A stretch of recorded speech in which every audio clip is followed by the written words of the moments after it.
यशोमती मैया के नंद लाला। अरे मैं भला असत्य क्यों बोलूंगा? अभी अभी यही थे श्रीहरि। हाँ,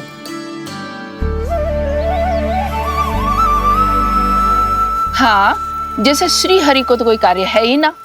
वो तो आतुर होके बैठे रहते हैं कब तुम हरि हरि बुलाओ और वो दौड़े चले आए। भगवान तो भक्तों के पास आने के लिए सदैव आतुर रहते हैं। बल्कि सत्य तो यह है कि भक्तों के मन में ही निवास करते हैं भगवान। भगवान तो भक्त के पास आने के लिए सदैव ही आतुर रहते हैं शंकरी मौसी। बल्कि सच्ची बात तो ये है कि भगवान हमारे मन में ही निवास करते हैं।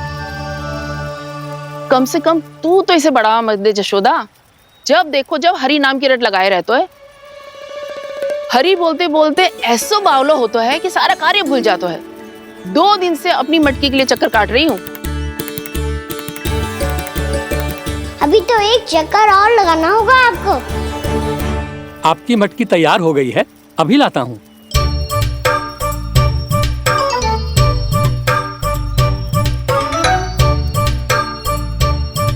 लो जी मटकी।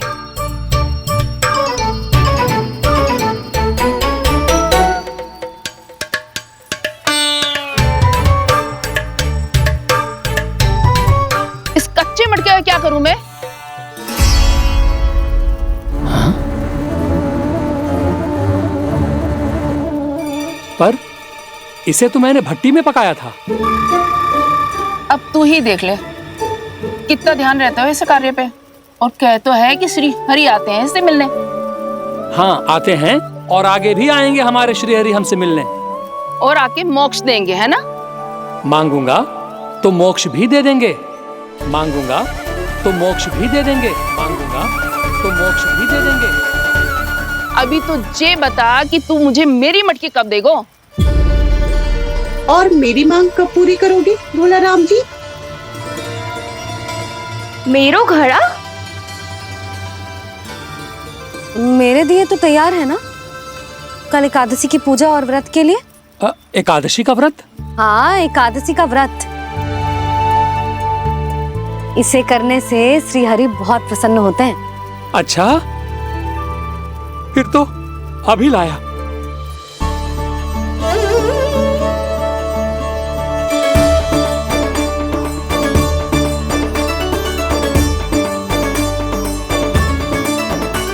लो जी आपके दिए।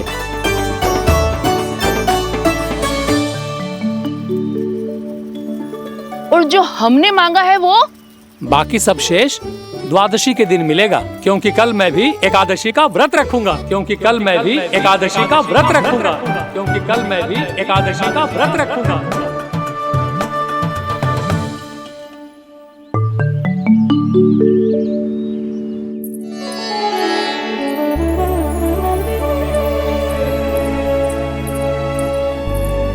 जानकी, फूलों का प्रबंध हुआ कि ना? हाँ भाभी, जे रहे। सदैव विलंब कराती है। पर भाभी इस बार तो फूल समय से ही लाई थी। क्या हुआ जशोदा? अभी तो पूजा की तैयारी ना हुई? देखो ना मौसी, ये जानकी ना कुछ छूट ही जाता है इसके कारण। एकादशी की पूजा और व्रत आते ही जसोदा भाभी इतनी वग्र हो जाती है। ऐसो क्या होगा इस पूजा में?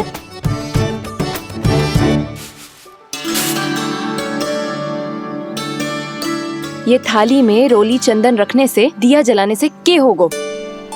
आपको पता भी है एकादशी का व्रत क्यों रखते हैं? क्या महत्व है इसका? लो, जे तो मैं जसोमती रानी से पूछना भूल ही गया।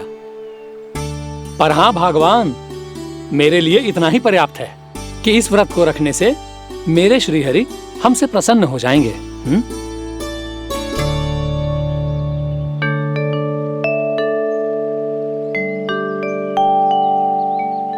नारायण ही जाने ऐसे कैसे पूजा करते हैं जे श्री हरि की एक मूर्ति तक ना है इनके पास।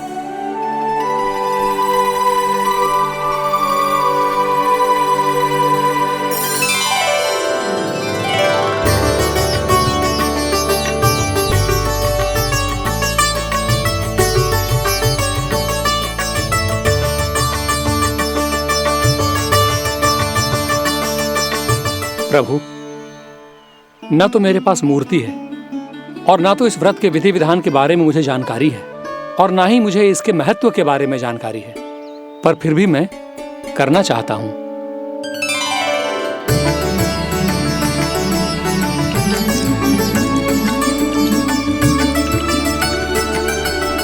इसीलिए मैं दृढ़ संकल्प लेता हूं, पूरी निष्ठा के साथ, श्रद्धा के साथ और पूरी आस्था के साथ मैं इस व्रत को संपन्न करूंगा।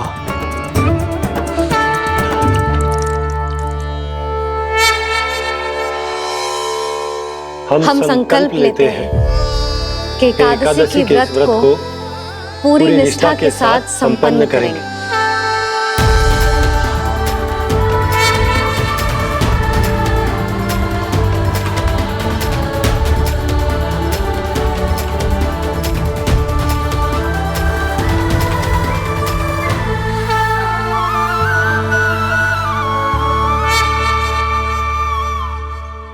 तुलसी जी के पत्ते तो हैं ही ना। श्री नारायण को तुलसी जी के पत्ते के बिना भोग ना चढ़तो है। जानकी, तुलसी के पत्ते कहाँ हैं? भाभी, मैं तो कब से यही पूछना चाह रही थी कि तुलसी के पत्ते लाऊं क्या, पर आप तो व्यस्त थी ना। तुझे कितनी बार समझाओ है ना, यदि तेरे कछु करने से किसी और की कोई हानि ना हो रही हो या किसी के अच्छे कार्य में सहायता हो रही हो तो मुझसे आज्ञा लेने की आवश्यकता ना है। समझ गई भाभी, आगे से जाना उनको। ले अभी लेकर आती हूँ।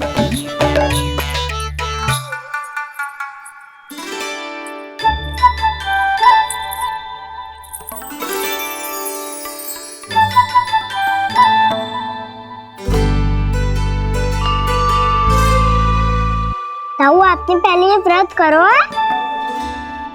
आपको इसका महत्व पता है? भाभी चले। जानकी, तुमने ये व्रत करो है? फिर तुमको इसका महत्व पता है? सुमति जी, आपको पता है इसका महत्व? कान्हा, क्यों तंग कर रहे हो सबको? मैया, सबने करो ये व्रत, मुझे भी करना है।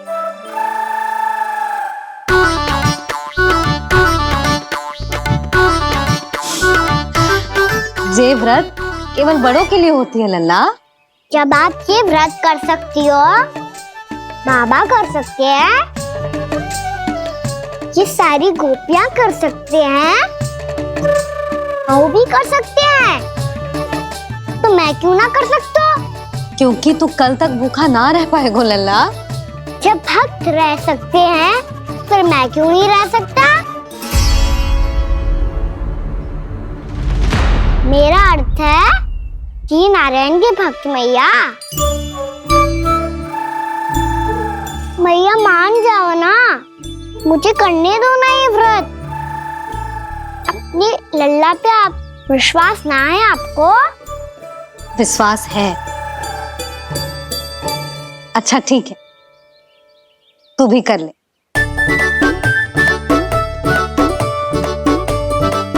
पर मैया, व्रत की कथा तो सुनाओ, मैं तो अबध हूँ ना। मुझे कैसा पता चलेगा कि ये व्रत करते क्यों हैं?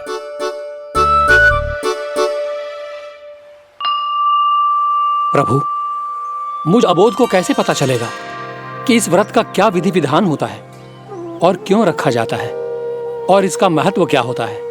मुझे तो आप ही बता सकते हैं प्रभु। जब व्रत कर रहे हैं तब उसका महत्व भी पता होना चाहिए ना। बताओ ना मैया, क्यों रखते एकादशी का व्रत? इसके लिए तो तुझे एकादशी की कथा सुननी होगी। सुनेगो ना?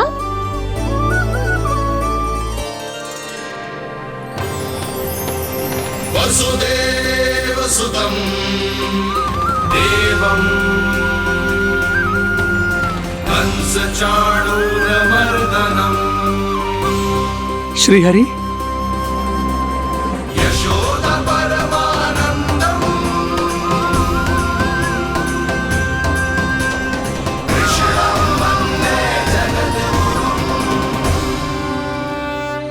प्रभु, अपने भक्तों को एकादशी व्रत का महत्व समझाने का अच्छा उपाय खोज निकाला है आपने।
अब सब जन एकादशी के व्रत की कथा ध्यान से सुनना, तभी जे व्रत पूरा माना जाएगा। समझो लल्ला।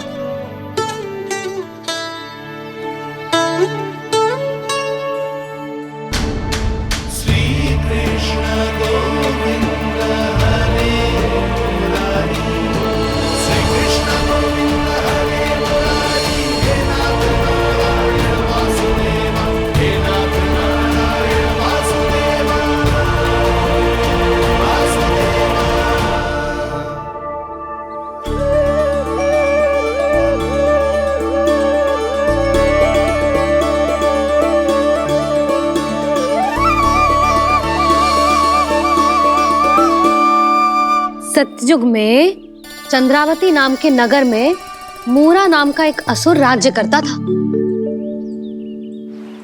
ओम ब्रह्मदेवाय नमः।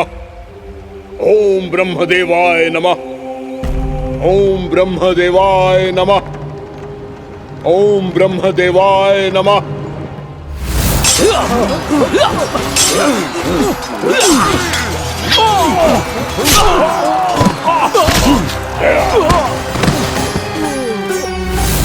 ओम ब्रह्मदेवाय नमः। ओम ब्रह्मदेवाय नमः। जब उसने देवताओं के हाथों असुरों की पराजय देखी, तब वो वरदान पाने के उद्देश्य से ब्रह्मा जी की तपस्या करने चला गया।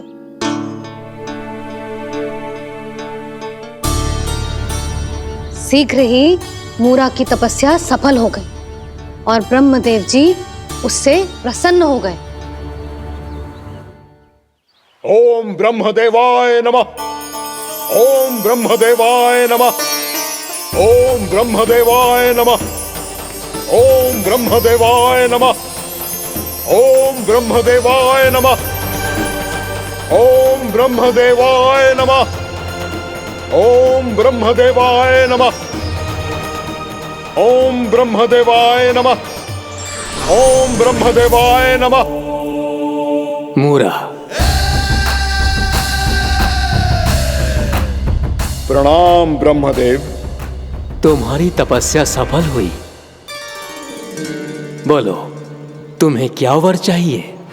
सृष्टि के रचयिता ब्रह्मदेव, कृपया मुझे ऐसा वरदान दीजिए जिसकी सहायता से मैं त्रिलोकी विजयी बन जाऊं और कोई देवता मुझे पराजित ना कर सके।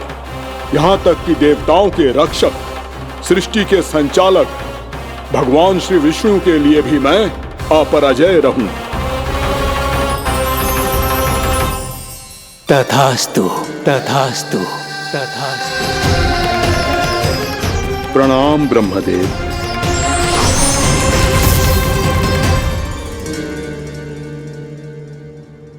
ऐसा वरदान पाकर मूरा बहुत अभिमानी होगा।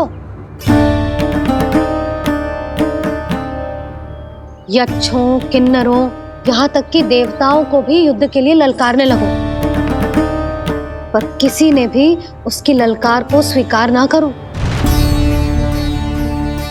क्योंकि सभी उसकी शक्ति से बहुत भयभीत थे और उसके सामने युद्ध किए बिना ही अपनी पराजय स्वीकार करने लगे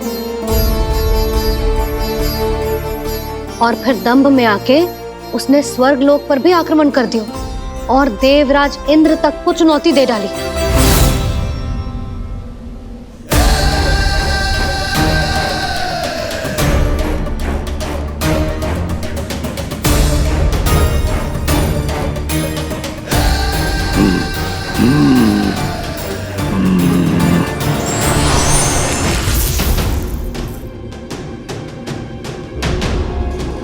मैं प्रतीक्षा कर रहा हूं देवराज, क्या उत्तर है तुम्हारा? मुझसे युद्ध करोगे या फिर बिना लड़े ही पराजय स्वीकार कर मेरे अधीन हो जाओगे और सौंप दोगे मुझे अपना ये स्वर्ग लोक? सारी शक्ति तुम्हारे मुख में है या कुछ बाहुबल भी है तुम्हारे पास? मैं तुम्हारी चुनौती स्वीकार करता हूं मूरा, मैं तुम्हारी चुनौती स्वीकार करता हूं मूरा।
खैरिए देवगण, असुर राज मुरा को ब्रह्मदेव का आशीर्वाद प्राप्त है। आप में से कोई भी इन्हें पराजित नहीं कर पाएगा।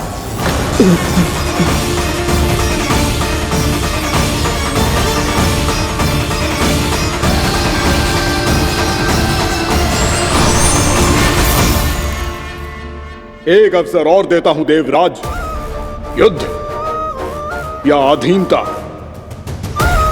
क्या उत्तर है तुम्हारा देवराज?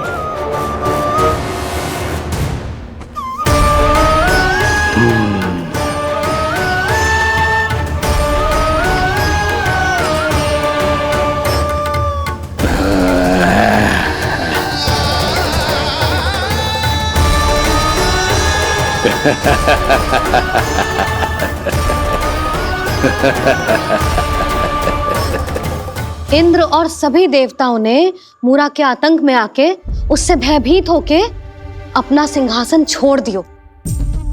अब मूरा स्वर्ग का अधिपति बन गयो और शीघ्र ही उसने अन्य सभी असुरों को स्वर्ग में निवास करने के लिए आमंत्रित कर दियो और इस प्रकार से वो धीरे धीरे तीनों लोकों का सम्राट बन गयो। उसे किसी ने रोका नहीं मैया? ना लल्ला, इतना साहस किसी में था ही ना। और फिर ये निश्चित करने के लिए कि भविष्य में किसी और असुर की मृत्यु ना हो, वो यमराज पे भी विजय प्राप्त करने के लिए यमलोक की ओर प्रस्थान कर दियो। वो तो अपने आप को और सभी असुरों को अमर बनाना चाहता था। पर देवता और यमराज भी उसकी ये योजना समझ गए थे, इसीलिए उसके आने से पहले ही सारे देवताओं ने श्री नारायण से सहायता के लिए गुहार लगाई। अब केवल आप ही कुछ कर सकते हैं प्रभु। अभी तो मूरा केवल त्रिलोक का स्वामी है और यदि उसने यमलोक भी जीत लिया तो वो जीवन को ही नियंत्रित नहीं करेगा प्रभु, वो मृत्यु का भी स्वामी हो जाएगा। ऐसे में पहले सृष्टि का संतुलन तो नष्ट होगा प्रभु और फिर स्वयं सृष्टि ही नष्ट हो जाएगी। ऐसा नहीं होगा यमदेव, नियति ऐसा होने ही नहीं देगी। विधि रचेगी खेल और मैं बनूंगा माध्यम। असुर राज मुरा का सामना मैं करूंगा। बस आप मुझे चुनौती देने के लिए उसे तैयार कर लीजिए, चाहे उसके लिए आपको साम दाम दंड भेद कोई भी उपाय क्यों ना अपनाना पड़े।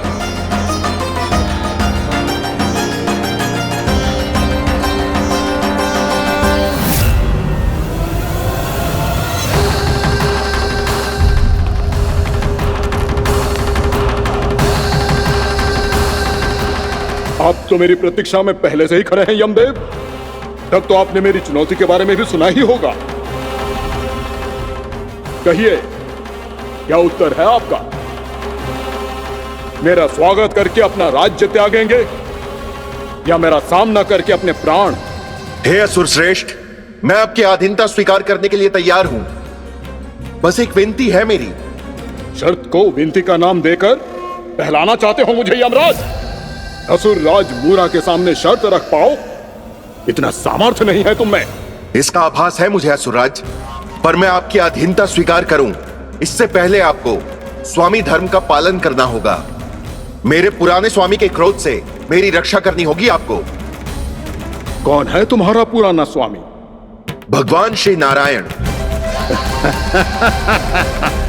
और छोटी माँ मूरासुर को तो श्री नारायण से भी रक्षा का वरदान प्राप्त था ना? यही तो श्री नारायण की लीला थी बलराम।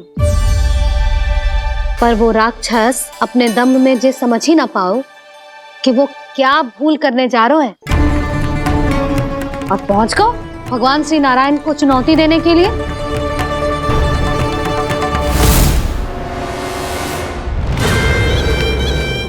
वहीं ठहर जाओ असुर राज मूरा।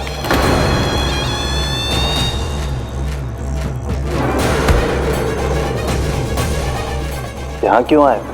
आपको पराजित करने और ये वैकुंठ जीतने, ताकि मैं यमलोक का स्वामी बन सकूं। फिर आओ, युद्ध भूमि में मेरा सामना करो।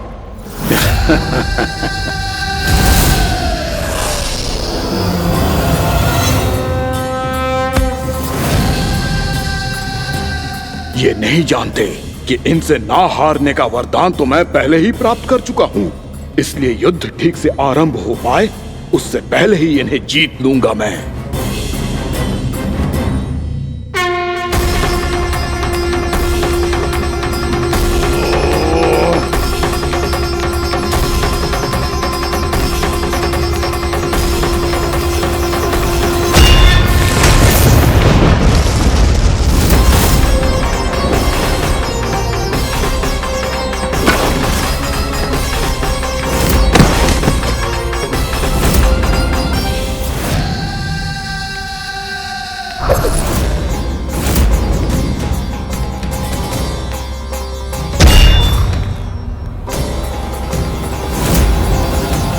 और इस प्रकार जे युद्ध वर्षों वर्षों तक चलता रहो।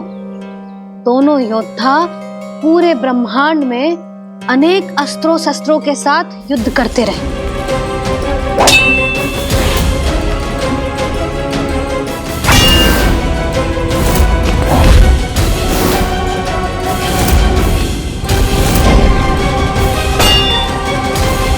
फिर क्या हुआ मैया?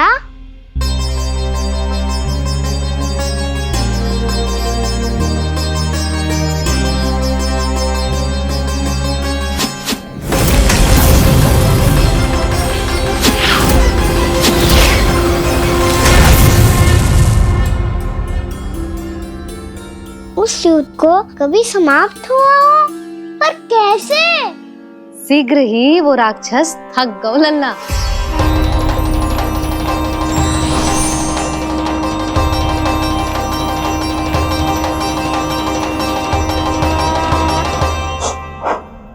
खड़े खड़े देख क्या रहे हैं नारायण? आक्रमण कीजिए, वध कर दीजिए मेरा।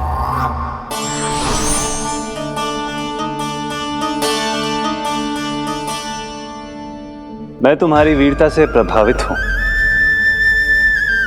इसीलिए इतनी थकान की स्थिति में मैं तुम जैसे वीर पर आक्रमण नहीं करूंगा।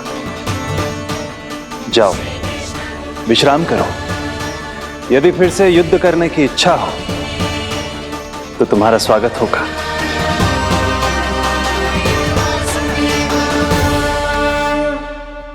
जे कह के श्री नारायण बद्रिका आश्रम चले गए और वहां हिमवत नाम की एक कंदरा में ध्यान लगा के बैठ गए। उधर वो राक्षस विश्राम करने लगो। अनेकों दिन बीत गए और अब वो राक्षस मूरा फिर से स्वस्थ होके बलवान हो गया था। उसने अपनी सारी शक्ति फिर से प्राप्त कर ली थी। श्री नारायण ने उस पर दया करी थी, पर वो फिर से श्री नारायण को छलने को तैयार होगा।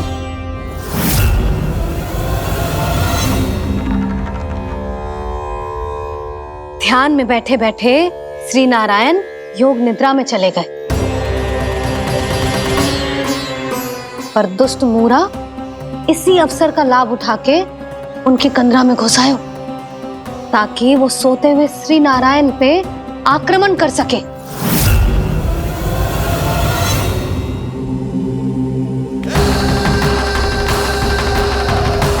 आज इस लंबे युद्ध को जीतकर अपने इस अंतिम शत्रु का भी अंत कर दूंगा मैं।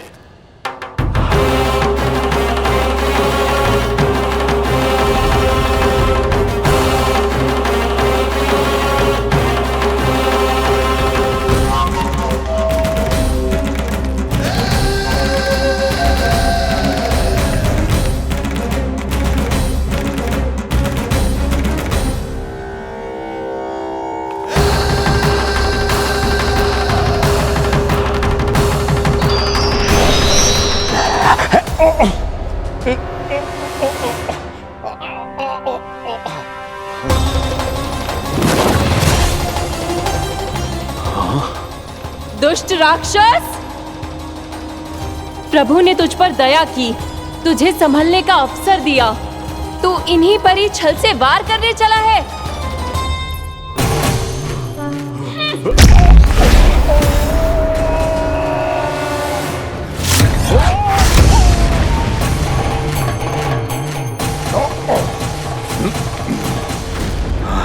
मैं अजय हूँ, मुझे कोई पराजित नहीं कर सकता। ब्रह्मा का वरदान है मुझे। तूने नारायण से अपराजय होने का वरदान मांगा था मूर्ख, उनकी शक्ति से नहीं। ध्यान से देख, मैं तेरी मृत्यु हूँ, मृत्यु।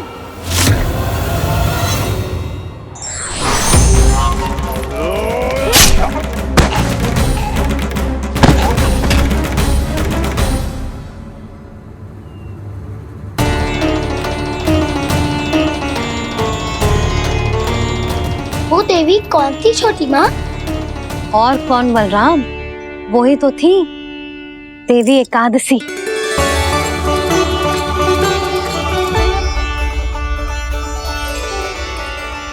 मुझे क्षमा कीजिए प्रभु, आपकी आज्ञा के बिना ही युद्ध करके आपके शत्रु को मृत्यु के घाट उतार दिया।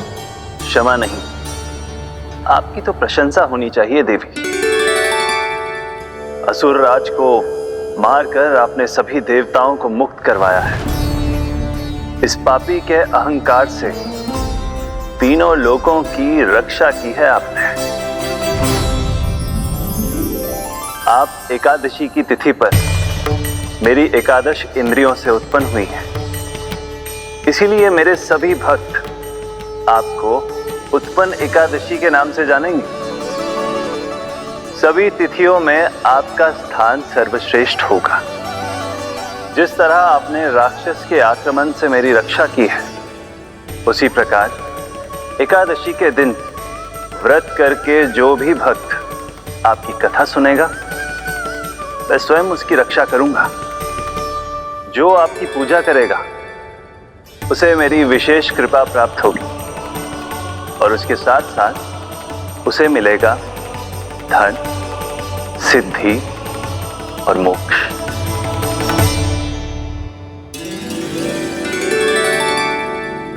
इसीलिए आज के दिन व्रत रखने का बहुत अधिक महत्व होता है। बोलो एकादशी मैया की जय। बोलो श्री नारायण भगवान की जय।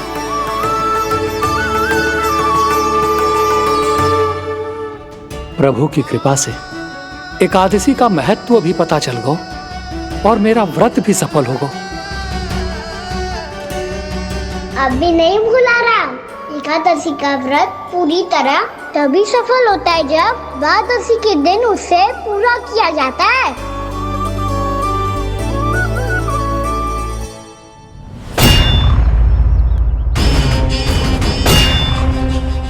आवश्यक है आपको यह आभास होना कि उस विष्णु अवतार को पराजित करने के लिए आपके साधारण योद्धाओं में वो सामर्थ्य नहीं है। वो विष्णु अवतार कुछ अधिक ही असाधारण है।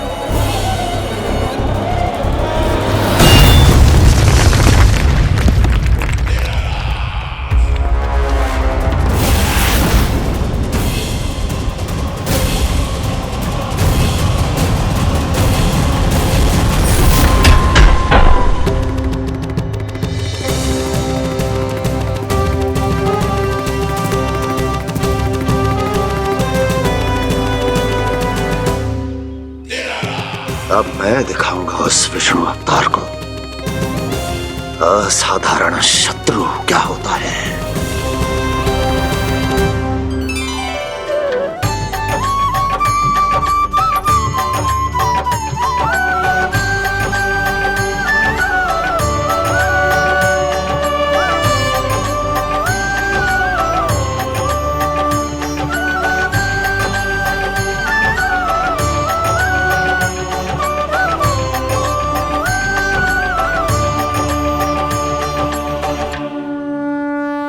मामा अधीर हो रहे हैं, पर मैया ने मुझे अभी तक बाहर जाने की आज्ञा नहीं दी है।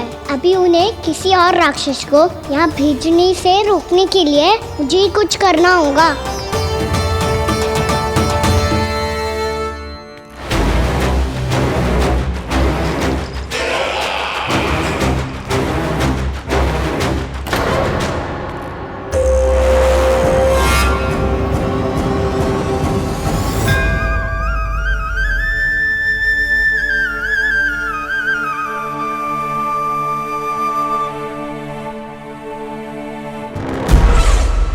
कौन हो तुम?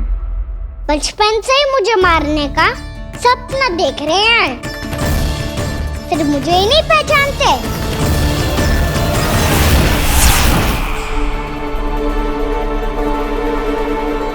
बचपन से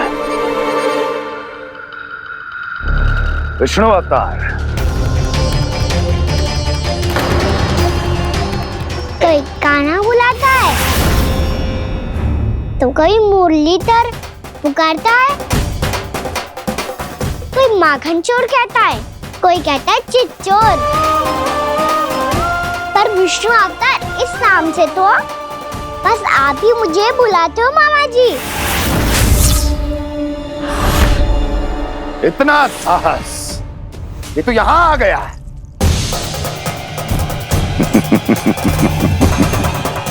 यहाँ आ तो गया तू विष्णु अवतार, किंतु यहाँ से जीवित नहीं जाएगा।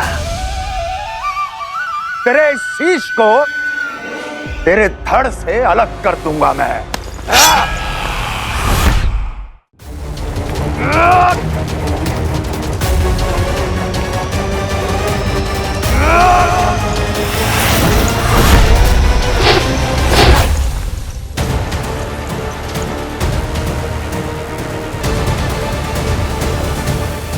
कहाँ देख रहे हो मामा जी? मैं तैयार हूँ।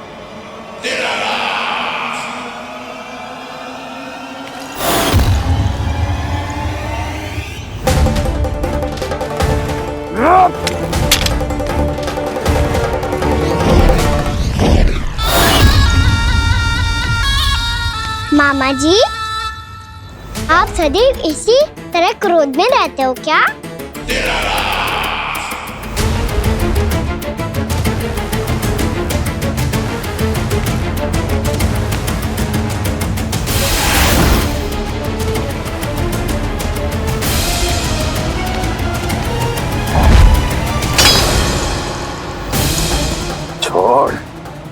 छोड़ मेरी तलवार को। छोड़ो तो तब जब पकड़ा हूँ।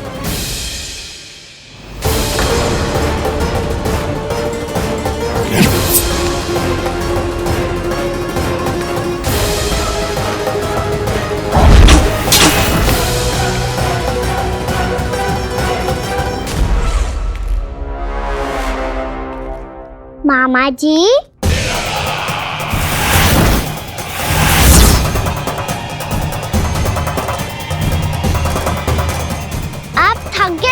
थोड़ा विश्राम कर लो। का तो पता नहीं, मैं अवश्य थक गया हूँ।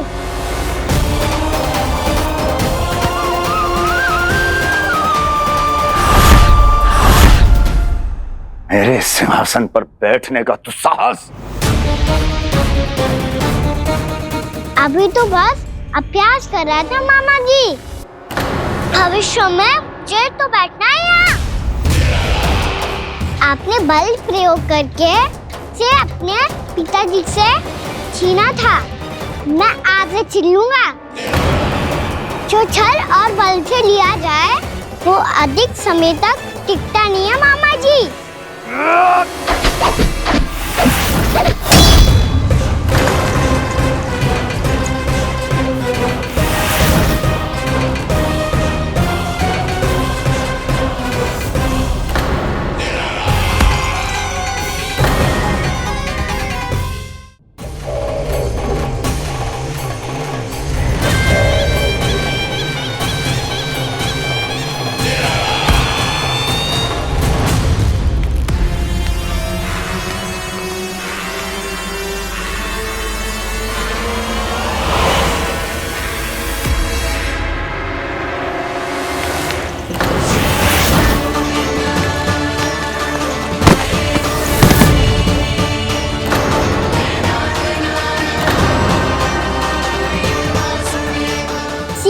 आपको ये सिंहासन छोड़ना होगा।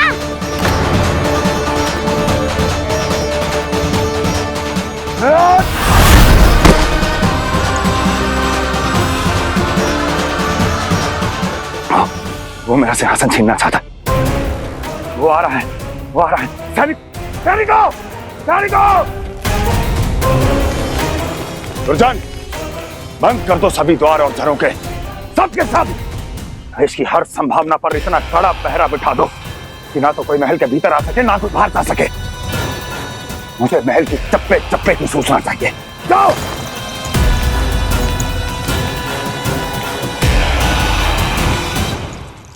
सिंहासन।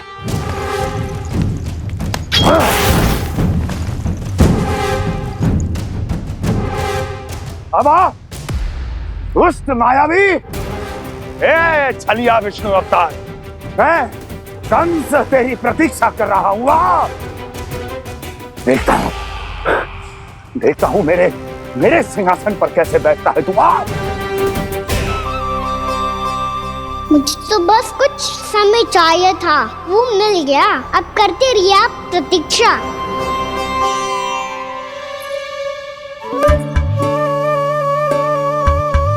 जी अपने आप से बातें क्यों कर रहे हैं जी?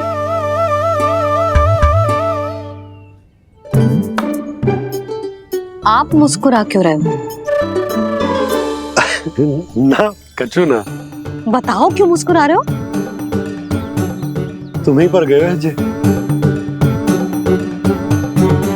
जब तुम व्रत करती हो तो तुम भी ऐसा ही करती हो।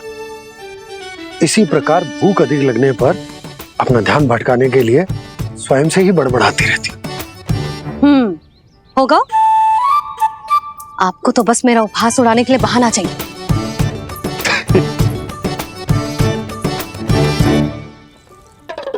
लल्ला, भूख लगी है? ना मैया, व्रत करे तो भूख कैसे लगेगी?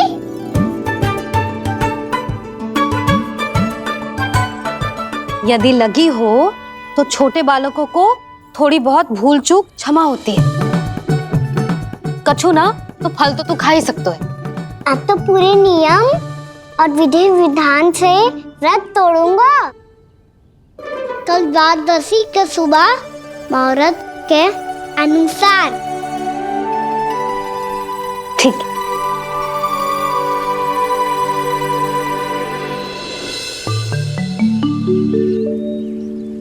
लल्ला, एकादशी समाप्त हो गई है, द्वादशी लग गई है। अब तू व्रत तोड़ सकते है। भोजन कर ले। ले।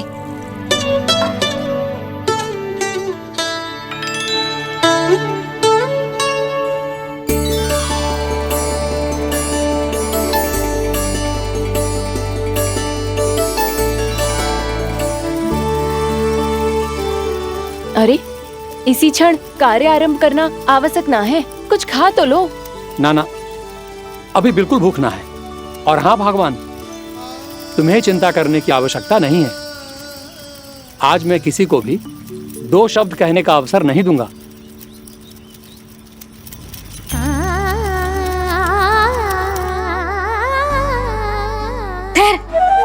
मैं तेरे लिए मट्ठा लेके आती हूँ।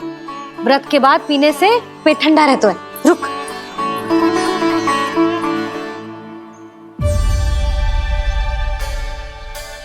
भक्तों ने अभी तक व्रत नहीं तोड़ा है, मैं कैसे तोड़ लूं? भूख कहाँ से होगी? श्री हरि नाम से पेट तो भर लेते हो। श्री हरि श्री हरि श्री हरि।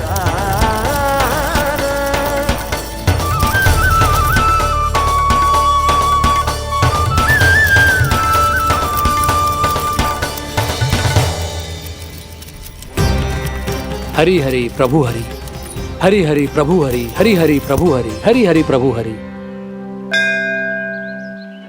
कल से अन्न का एक दाना ना गो है पेट में। अब क्या व्रत तुड़वाने भी आपके प्रभु ही आएंगे? अब क्या व्रत तुड़वाने भी आपके प्रभु ही आएंगे? मैया,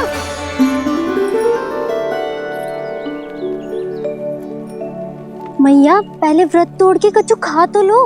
अभी ना, लौट के आने के बाद। हाँ,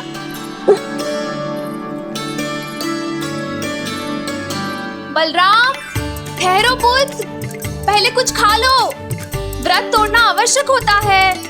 मैया ने एकादशी का महत्व बताया। लगता है मुझे सबको द्वादशी पर व्रत तोड़ने समाप्त करने का महत्व बताना होगा। हरि हरि हरि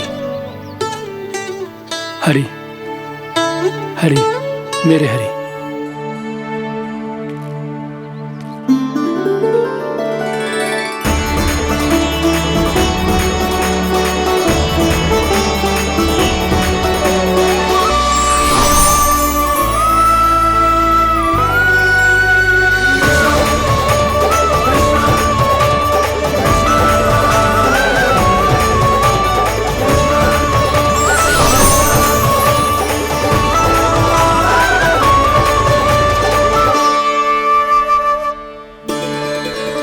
अभी अभी तो मैंने बच्चों की मां को वचन दिया था कि आज किसी को शिकायत करने का अवसर ना दूंगा, और अब मैं प्रभु श्री हरि की कल्पना जसोमती रानी के लल्ला में ही करने लगा। ना ना, ये ठीक ना है।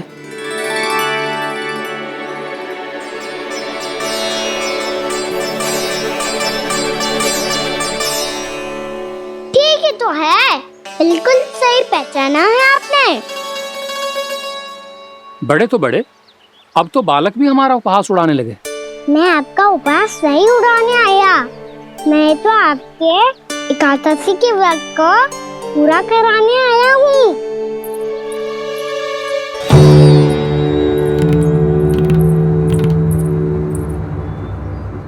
कान्हा,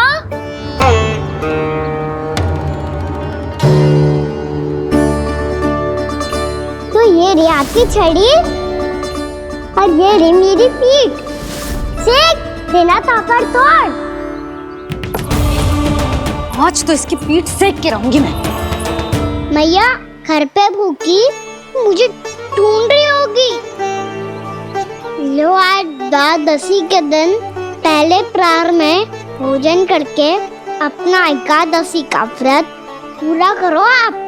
धन्यवाद राजकुमार, पर अभी हमें भूख नहीं है। बहुत सारा काम पड़ा है, और अभी थोड़ी ही देर में शंकरी बहन भी अपनी मटकी लेने आती होंगी।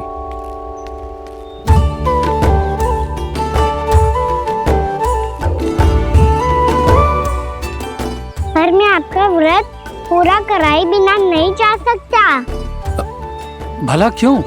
भक्त भूखा रहे और भगवान खा ले, ऐसा हो सकता है भला?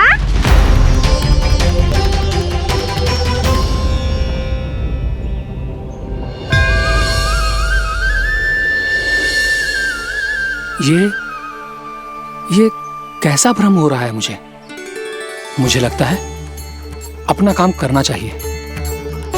द्वादशी के पहले प्रहर में व्रत पूरा करना बहुत आवश्यक होता है। है, ना तो एकादशी का व्रत भी पूरा ना मानो जातो। इतनी सारे ज्ञान की बातें तुम्हें कैसे पता है लल्ला?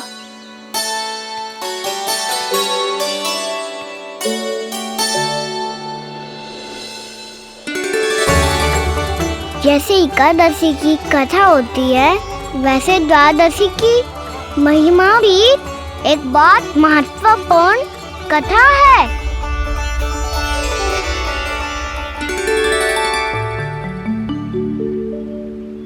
कैसी कथा?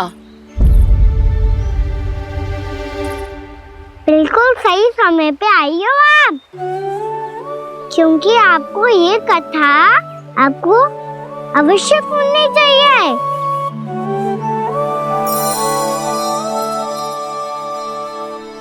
मुझे क्यों? पहले सुन तो लियो, फिर स्वयं ही पता चल जाएगा। बहुत समय पहले एक राजा हुआ करते थे, राजा अम्बरीश। भगवान श्री हरि के बहुत बड़े भक्त थे। ओम नमो नारायणाय। ओम नमो नारायणाय।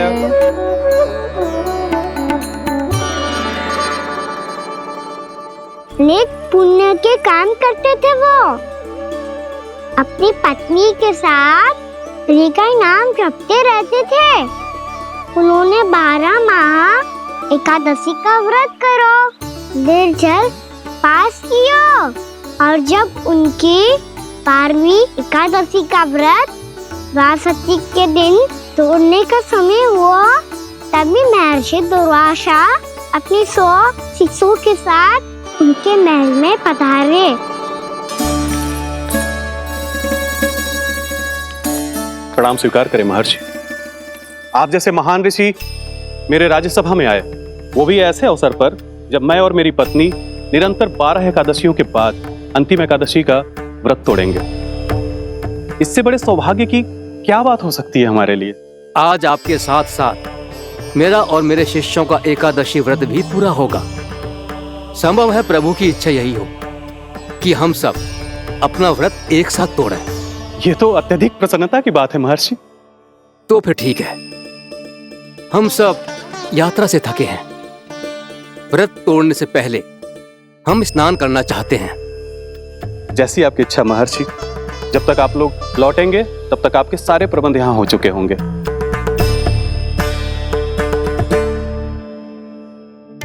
महर्षि दुर्वासा स्नान करने गए थे, पर उन्हें लौटने में विलंब हो रहा था, और इधर द्वादशी पर व्रत पूरा करने का मुहूर्त बीता जा रहा था।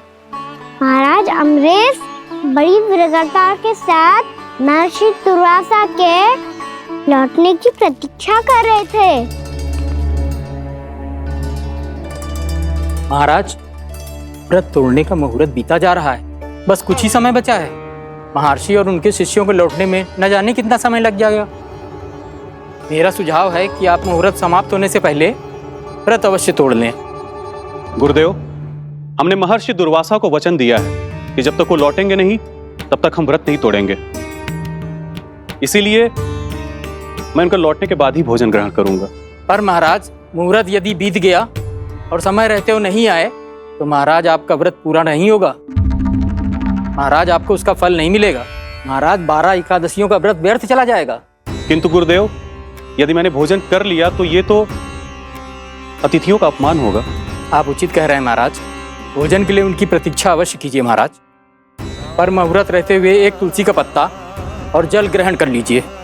इससे आपका व्रत भी पूरा हो जाएगा और अतिथि का मान भी रह जाएगा। आपका सुझाव अच्छा है गुरुदेव।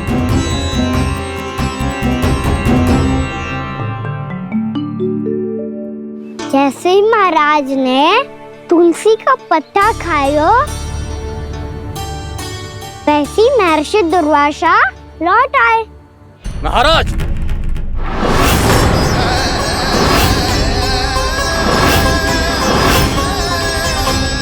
महाराज को उपास तोड़ते देखते बहुत क्रोधित हो गए।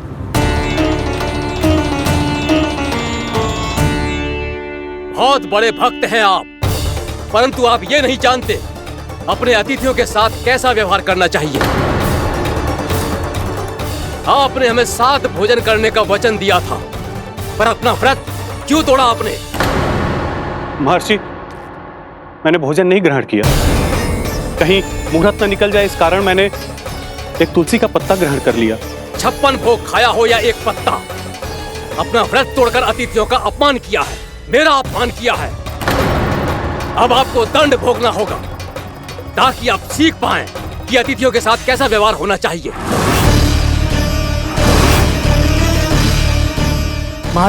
महर्षि, आप जो भी दंड मुझे देंगे मुझे स्वीकार है, किंतु आप क्रोधित मत होइए। क्रोध का कारण आपने दिया है महाराज। एक महर्षि का अपमान करके राक्षसी प्रवृत्ति का परिचय दिया है आपने, इसीलिए अब एक राक्षसी आपको दंड देगी।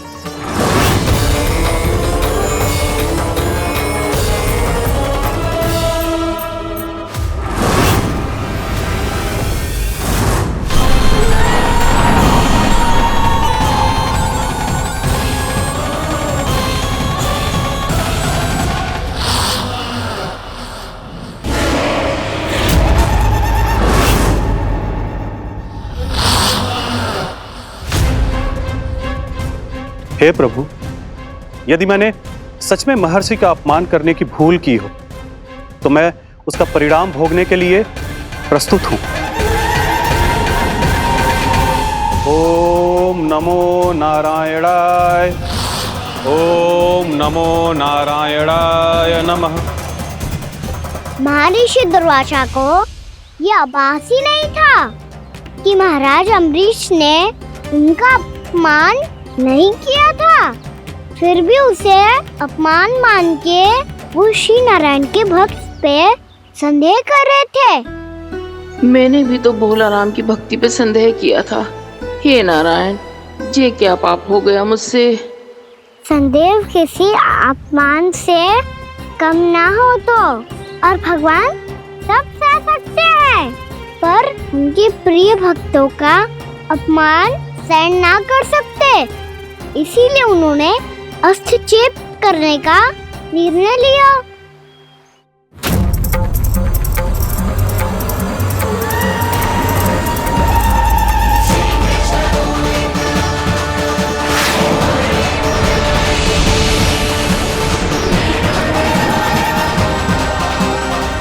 ओम नमो नारायणाय।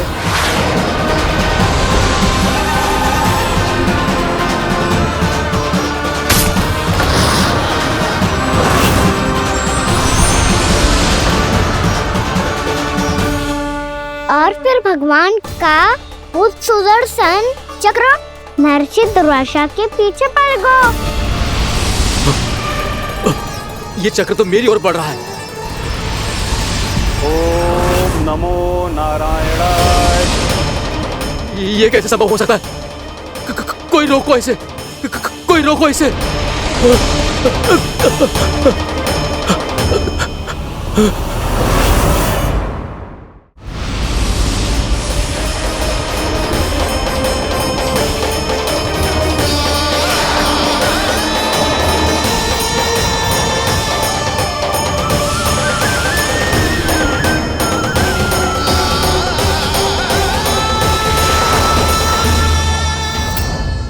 चक्र से अपने प्राण कैसे तैसे बचाते बचाते महर्षि दुर्वासा ब्रह्मलोक जहाँ पहुँचे। ब्रह्मदेव, रक्षा कीजिए ब्रह्मदेव, सहायता कीजिए, मुझे बचाइए ब्रह्मदेव, रक्षा कीजिए। ये सुदर्शन चक्र मेरे प्राणों के पीछे पड़ गया है, मुझे बचाइए ब्रह्मदेव, मुझे बचाइए। महर्षि, मैं चाहकर भी आपकी सहायता नहीं कर सकता।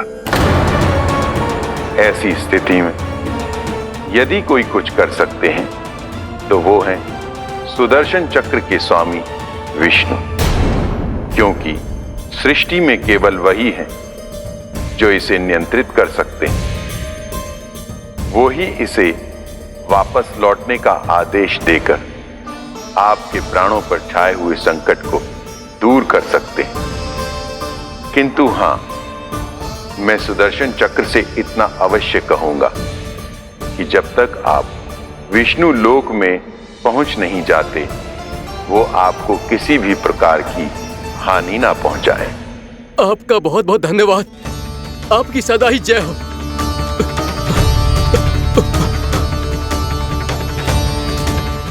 फिर क्या था?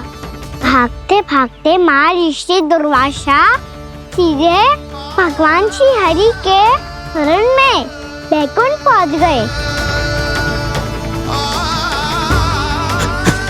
त्राहिमाम प्रभु, त्राहिमाम, मुझे बचाइए, मेरी सहायता कीजिए प्रभु, मेरी सहायता कीजिए। मैं आपके इस चक्र और ऊर्जा से नहीं भाग सकता प्रभु। कृपया करके अपने सुदर्शन को रोकिए, इसे वापस लीजिए प्रभु। यह असंभव है महर्षि। एक बार सुदर्शन चक्र मेरे हाथों से छूट जाए तो अपना उद्देश्य पूरा किए बिना, मेरे भक्तों की रक्षा किए बिना वापस नहीं लौटता। कोई तो उपाय होगा प्रभु, कृपया करके मेरे प्राण बचाइए प्रभु। मैं सुदर्शन की ऊर्जा से जलकर भस्म नहीं होना चाहता प्रभु। आप जो कहेंगे मैं करूंगा प्रभु। मेरी सहायता कीजिए प्रभु, मेरी सहायता कीजिए। एक उपाय है, किंतु मुझे नहीं लगता कि आप वो कर पाएंगे। मैं अवश्य करूंगा। मैं अपनी प्राण रक्षा के लिए कुछ भी करूंगा प्रभु। आपने मेरे भक्त राजा अम्बरीश को भक्ति का कर्तव्य निभाने के लिए अपमानित और दंडित किया है महर्षि, पर भक्त की रक्षा करना भगवान का कर्तव्य है। इसलिए यदि आप भक्त राजा अम्बरीश के पास जाकर क्षमा याचना करें और यदि वो आपको क्षमा कर दे तो ही ये चक्र आपके प्राण लिए बिना लौट सकता है। अन्यथा आप तो जानते हैं महर्षि, मेरे भक्त का अपमान मेरा अपमान। भक्त का अपमान भगवान के अपमान से कम ना हो तो है। महर्षि दुर्वासा को भी ये बात समझ आई और फिर उन्होंने महाराज अम्बरीश से क्षमा याचना की।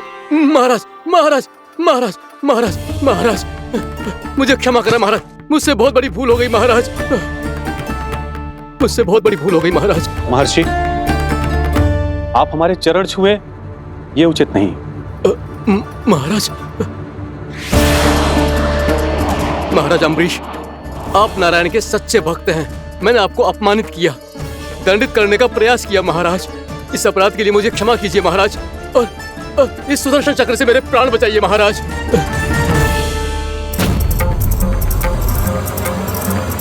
हे महान सुदर्शन, यदि महर्षि के लिए मेरे हृदय में अभी भी वही सम्मान और प्रेम हो जो इनके प्रथम आगमन पे था, तो कृपया आप अपने धाम वापस लौट जाइए।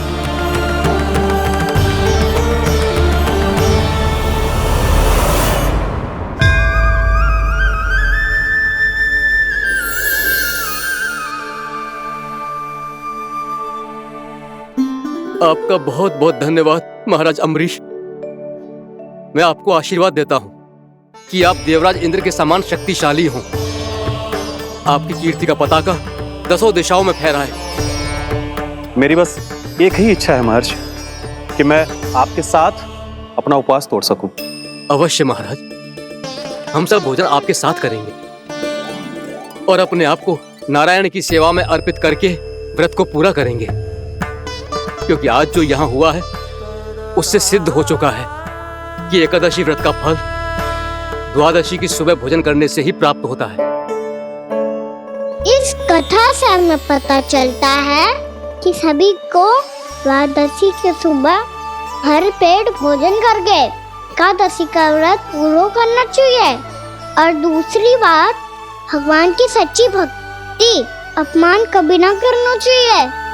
उनके साथ सदैव प्रेम से व्यवहार करना चाहिए। यही भगवान को सबसे अधिक प्रिय है।